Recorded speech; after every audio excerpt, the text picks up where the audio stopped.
Seigneur, nous te rendons grâce pour ta bonté, tes merveilles que tu ne cesses d'accomplir chaque jour dans nos vies. Merci pour ta fidélité qui est sans faille. Nous disons merci, Seigneur, pour ta compassion que tu renouvelles encore envers nous ce matin. Reçois l'honneur, reçois la gloire, Papa. Reçois toute l'adoration qui te sont dues au nom du Seigneur Jésus-Christ. Amen. Célébrons la fidélité de Dieu. Le psaume 100, verset 5 dit ceci. L'Éternel est bon, sa bonté dure toujours et sa fidélité de génération en génération. Alléluia. L'Éternel se distingue par sa fidélité. La fidélité est étroitement associée à la nature de Dieu. La fidélité, c'est le respect et le maintien de la parole. La fidélité de Dieu, c'est ce qui nous amène à pouvoir lui faire confiance, à pouvoir nous relier à lui sans avoir peur d'être déçus.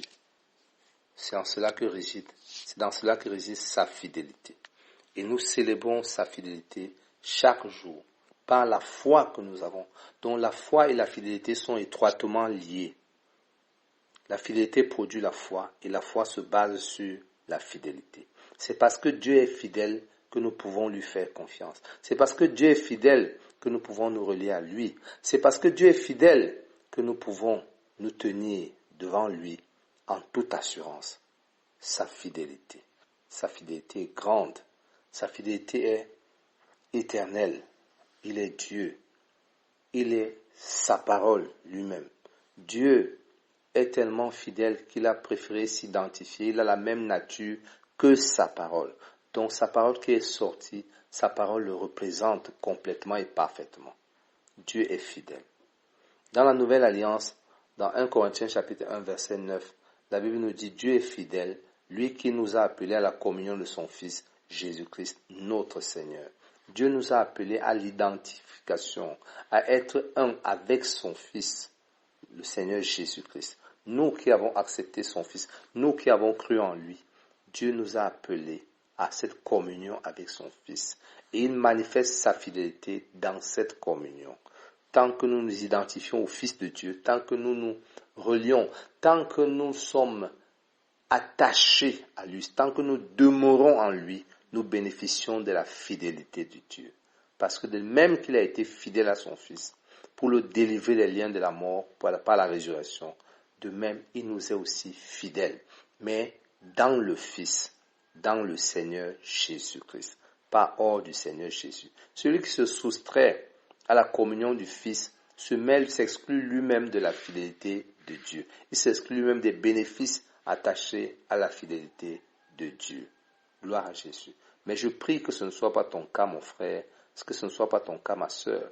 Je prie que comme tu as la foi en Jésus-Christ, que tu bénéficies pleinement de la fidélité de Dieu. Parce que lui qui a été fidèle à son Fils te sera aussi fidèle parfaitement. Parce qu'en réalité, par sa fidélité à son Fils, il t'a déjà donné sa fidélité aussi. Gloire à Jésus. Voilà pourquoi nous prions au nom du Seigneur Jésus. Voilà pourquoi nous nous tenons devant Dieu en lieu et place de Jésus-Christ. Donc nous obtenons de Dieu exactement comme si c'était le Seigneur Jésus qui priait. Gloire à Jésus. Et cette fidélité de Dieu avait été annoncée déjà quand nous allons par exemple dans le livre du prophète Jérémie au chapitre 32 verset 40. Nous lisons ceci. Je traiterai avec eux une alliance éternelle. Je ne me détournerai plus d'eux. Je leur ferai du bien et je mettrai ma crainte dans leur cœur afin qu'ils ne s'éloignent pas de moi. C'était l'engagement de Dieu pour la fidélité. La fidélité à la dernière alliance, à la nouvelle alliance, la dernière alliance, c'est-à-dire l'alliance dans le sang du Seigneur Jésus-Christ. Dans l'ancienne alliance, il y avait une sorte d'accord qui faisait en sorte que quand le peuple était obéissant, il bénéficiait des avantages de la présence et de la puissance de Dieu. Mais quand le peuple devenait infidèle, ils s'étaient frappés, n'est-ce pas? Ils étaient frappés des conséquences de leur infidélité. Voilà ce qui se passait dans l'ancienne alliance. Donc c'était un contrat entre deux parties. Dès qu'il y avait défaillance, surtout bien sûr uniquement du côté du peuple, ils en subissaient durement les conséquences. Mais quand les temps ont été accomplis, l'alliance qu'il avait annoncée par le prophète Jérémie, par le prophète Isaïe, par tous les prophètes d'ailleurs de l'Ancien Testament, Cette alliance a été établie. Et dans cette alliance, Dieu prend l'engagement de ne plus jamais se détourner de nous. Voilà pourquoi dans Hébreux chapitre 13, Saint, il dit, je ne vous abandonnerai point, je ne vous délaisserai jamais. Alléluia. Peu importe ta situation, bien-aimé, Dieu est toujours avec toi. Parce qu'il a établi cette alliance avec Jésus-Christ. Donc toi, tu es bénéficiaire de cette alliance. Il te maintient donc dans cette alliance parce qu'il a pris l'engagement avec le Seigneur Jésus. Il est donc fidèle à sa parole. Alléluia. Alléluia. Et il fait tout pour que tu ne t'éloignes pas de lui. C'est vrai qu'à certains moments, tu peux avoir l'impression que mais Dieu n'est pas là. Pourquoi si Dieu était là? Si Dieu était vraiment fidèle à sa parole, pourquoi il m'arrive autant de choses? Pourquoi il m'arrive, pourquoi je passe par ce par quoi je suis en train de passer en ce moment? Pourquoi il m'arrive les choses que je vois dans ma vie? Pourquoi je n'obtiens pas ce pourquoi je suis en train de prier? Est-ce qu'il est vraiment fidèle comme il le dit? Non, sache tout simplement, bien-aimé, que certaines expériences dans la vie d'un enfant de Dieu sont inévitables. Certaines expériences. Vous savez, nous nous relions à Dieu par la foi. Dieu se manifeste à nous par sa parole, mais nous nous relions à lui par sa foi. Et il peut arriver parfois que nous n'apportions pas la foi qu'il faut à la parole de Dieu. Résultat maintenant, nous allons galérer. Ce n'est pas que Dieu fait exprès de faire galérer ses enfants, non. Nous galérons parce que la charge spirituelle nécessaire n'est pas apportée à la parole de Dieu. C'est dans sa parole que Dieu nous bénit. C'est dans sa parole. Dieu ne nous bénit pas hors de sa parole. C'est dans notre marche, dans notre communion avec le Fils que nous sommes bénis, que nous voyons les résultats. Or, que le fois il nous est arrivé de vouloir nous débrouiller par nos propres moyens. Donc c'est normal que nous en subissions les conséquences. Mais Dieu qui est fidèle ne permettra jamais que nous soyons éprouvés au-delà de nos forces. Alléluia. Voilà pourquoi il fait dire par l'apôtre Pierre, dans 1 Pierre chapitre 5 verset 10, le Dieu de toute grâce qui vous a appelé en Jésus-Christ à sa gloire éternelle, après que vous aurez souffert un peu de temps, vous perfectionnera lui-même, vous affermira, vous fortifiera, vous rendra inébranlable. Alléluia. Donc ces expériences sont parfois nécessaires. Vous savez que beaucoup d'entre nous, nous apprenons par la force, n'est-ce pas? Nous apprenons par les souffrances auxquelles nous sommes exposés. Oui, ça peut être des souffrances physiques, spirituelles ou psychologiques, etc. Mais toujours est-il que nous apprenons par ces souffrances. Parce que nous ne sommes pas toujours prompts à obéir et à mettre en pratique la parole de Dieu. Alors, Dieu nous laisse passer par certaines expériences. Ce n'est pas qu'il nous pousse à cela, mais quand notre ennemi vient pour nous malmener un peu, Dieu le laisse faire afin que nous en tirions des leçons et que nous soyons donc affermis par la suite. N'est-ce pas? Voilà, donc il n'y a que deux façons, comme je le dis souvent. Il n'y a que deux façons pour un enfant de Dieu d'accomplir sa destinée. Soit il mène une obéissance totale et parfaite à la parole de Dieu, et il accomplit sa destinée sur une ligne droite. Soit il est têtu, il est désobéissant, et puis il passe par des tribulations évitables pour finalement se retrouver là où Dieu voulait qu'il aille, n'est-ce pas? Parce que Dieu n'échoue jamais, bien-aimé. Dieu n'échoue jamais. Donc même quand nous nous montrons infidèles, lui, il est toujours fidèle. Et le plan qu'il a établi pour ta vie, le plan de ta destinée va seulement s'accomplir. Alléluia. Donc, à travers ces tribulations par lesquelles tu passes, Dieu te perfectionne lui-même. Il t'affermit, il te fortifie et il te rend inébranlable à la fin. Il va donc arriver un moment où tu ne seras plus secoué. Il va arriver un moment où tu ne seras plus attiré par ces convoitises charnelles, par les choses du monde qui t'attirent aujourd'hui, donc tu as l'impression que tu ne pourras jamais t'en passer. Alléluia. Bientôt, tu vas regarder cela comme la boue, comme disait l'apôtre Paul, n'est-ce pas? Tu vas regarder tout ce que tu croyais comme être des avantages, comme de la boue, pour t'accrocher uniquement à Christ. Dieu sait que tu es encore un enfant. C'est pour ça qu'il te conduit avec toute la patience qui est la sienne. Gloire à Jésus, gloire à Jésus.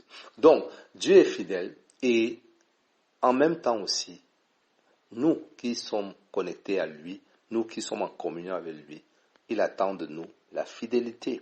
Parce qu'en fait, c'est le caractère de Dieu que nous manifestons sur cette terre. Rappelons-nous, nous avons lu que nous sommes des ambassadeurs de Christ sur cette terre. En tant qu'enfants de Dieu, nous sommes appelés à témoigner aussi de la fidélité de Dieu dans nos propres vies. Comment? En étant aussi fidèles. 1 Corinthiens chapitre 4, versets 1 à 2. Ainsi qu'on nous regarde comme des serviteurs de Christ et des dispensateurs des mystères de Dieu. Du reste, ce qu'on demande des dispensateurs, c'est que chacun soit trouvé fidèle. Alléluia. Ce qu'on demande des dispensateurs, c'est que chacun soit trouvé fidèle. En tant qu'enfants de Dieu, nous sommes les dispensateurs des mystères de Dieu. En tant qu'enfants de Dieu, nous sommes des serviteurs de Christ. Donc, nous sommes appelés à la fidélité. La fidélité à notre niveau, c'est quoi? C'est le respect aussi, en même temps, de notre parole. Dieu voudrait que nous soyons fidèles à ce que nous disons. Nous soyons fidèles à ce qu'il a dit. Nous serons fidèles dans l'œuvre du ministère en tant qu'enfants de Dieu. Les fausses promesses, les flatteries, ça ne doit pas être notre portion en tant qu'enfants de Dieu. Bien-aimés, je vais vous donner un exemple dans la Bible où une personne est morte à cause de son infidélité. Le roi Saül, le prédécesseur du roi David, dans 1 Chronique chapitre 10 verset 13, la Bible nous apprend que Saül mourut parce qu'il se rendit coupable d'infidélité envers l'Éternel, dont il n'observa point la parole, et parce qu'il interrogea et consulta ceux qui évoquent les morts. L'infidélité de Saül, c'est ça qui l'a tué. Dieu ne se mélange pas. La Bible nous dit que l'Éternel est un Dieu jaloux. Dieu ne se mélange pas. On ne peut pas servir Dieu et servir les idoles en même temps. On ne peut pas servir Dieu, être un enfant de Dieu et consulter les marabouts en même temps. On ne peut pas entrer dans le temple de Dieu et entrer dans la cabane des marabouts en même temps. Ça, c'est l'infidélité. C'est dangereux, enfant de Dieu. C'est extrêmement dangereux. On ne peut pas servir Dieu et consulter ceux qui évoquent les morts, ceux qui évoquent les esprits. On ne peut pas, c'est de l'infidélité. En tant qu'enfants de Dieu, nous sommes du corps du Christ. Et le corps du Christ, c'est l'épouse du Christ. Donc, en tant que membre du corps du Christ, si nous nous adressons encore à d'autres entités, c'est une infidélité, exactement comme dans le cas du mariage. Nous ne pouvons donc pas pratiquer l'infidélité. C'est à nos risques et périls. Des gens sont déjà morts, de nombreuses personnes sont mortes, de nombreuses personnes vivent sous l'affliction parce qu'elles s'adonnent à des pratiques de nécromancie, à des pratiques de sorcellerie, à des pratiques de maraboutisme, etc., etc. Que cela ne soit pas ton lot au nom du Seigneur Jésus-Christ. Mais Dieu ne nous demande pas seulement d'être des personnes fidèles. Dieu a mis à notre disposition un mécanisme qui nous rend fidèles.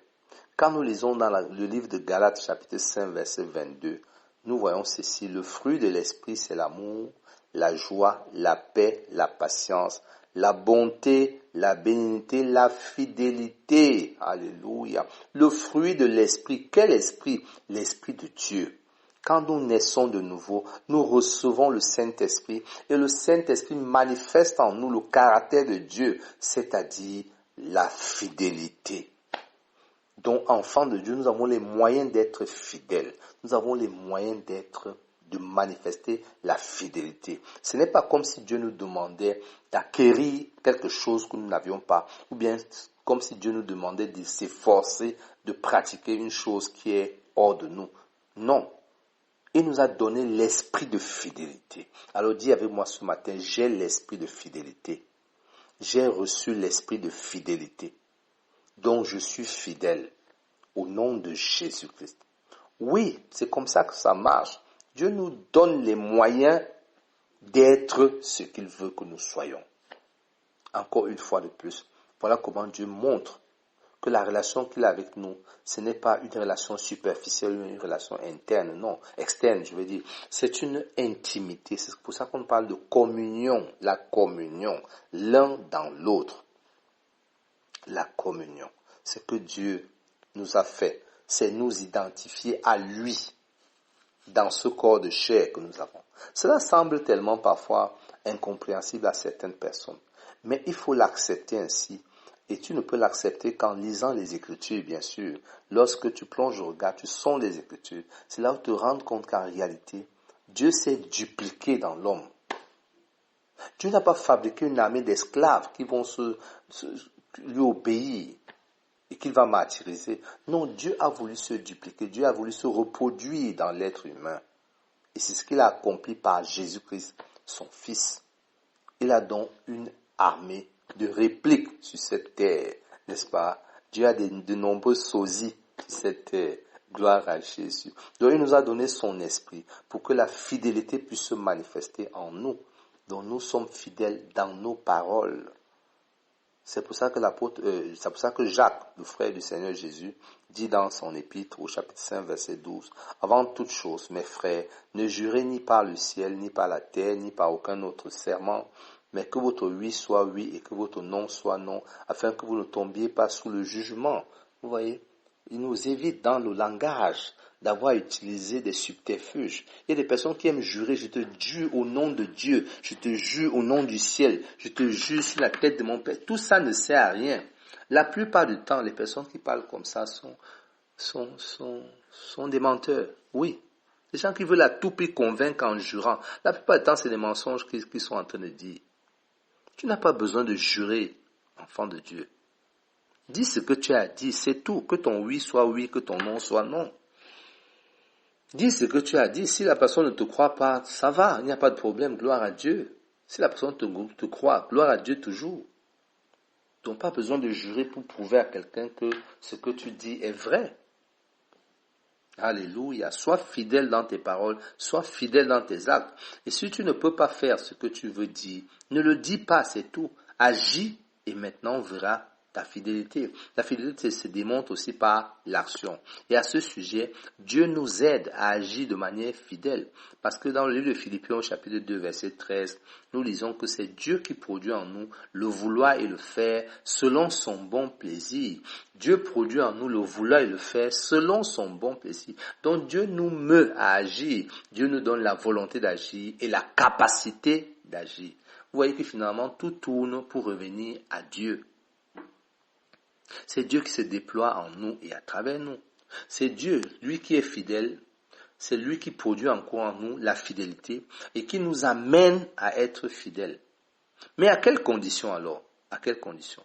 À condition que nous acceptions qu'il le fasse. C'est en cela que réside la foi. La foi, une fois de plus, c'est faire confiance à Dieu. C'est croire que ce que Dieu dit, ce que Dieu nous demande, il est capable de le faire lui-même. Alléluia. Je veux prier pour toi ce matin. Je bénis l'Éternel, je bénis la fidélité de Dieu dans ta vie. Je bénis sa puissance qui se manifeste dans ta vie tous les jours. Je prie que tu prennes conscience de la fidélité de Dieu envers toi. Je prie que l'esprit de fidélité qui est en toi te conduise dans tes œuvres de chaque jour. Je prie que ta parole soit une parole de fidélité. Je prie que tu aies la révélation qu'en tant qu'enfant de Dieu, tu es à l'image et à la ressemblance de ton Père. Je prie enfin que tu sois débarrassé de toute maladie dans ton corps. Au nom du Seigneur Jésus-Christ. Amen. Je suis Théodore Nanko. Je réponds au numéro de téléphone 677 843 944. Que l'Éternel te bénisse. Au nom de Jésus. Amen.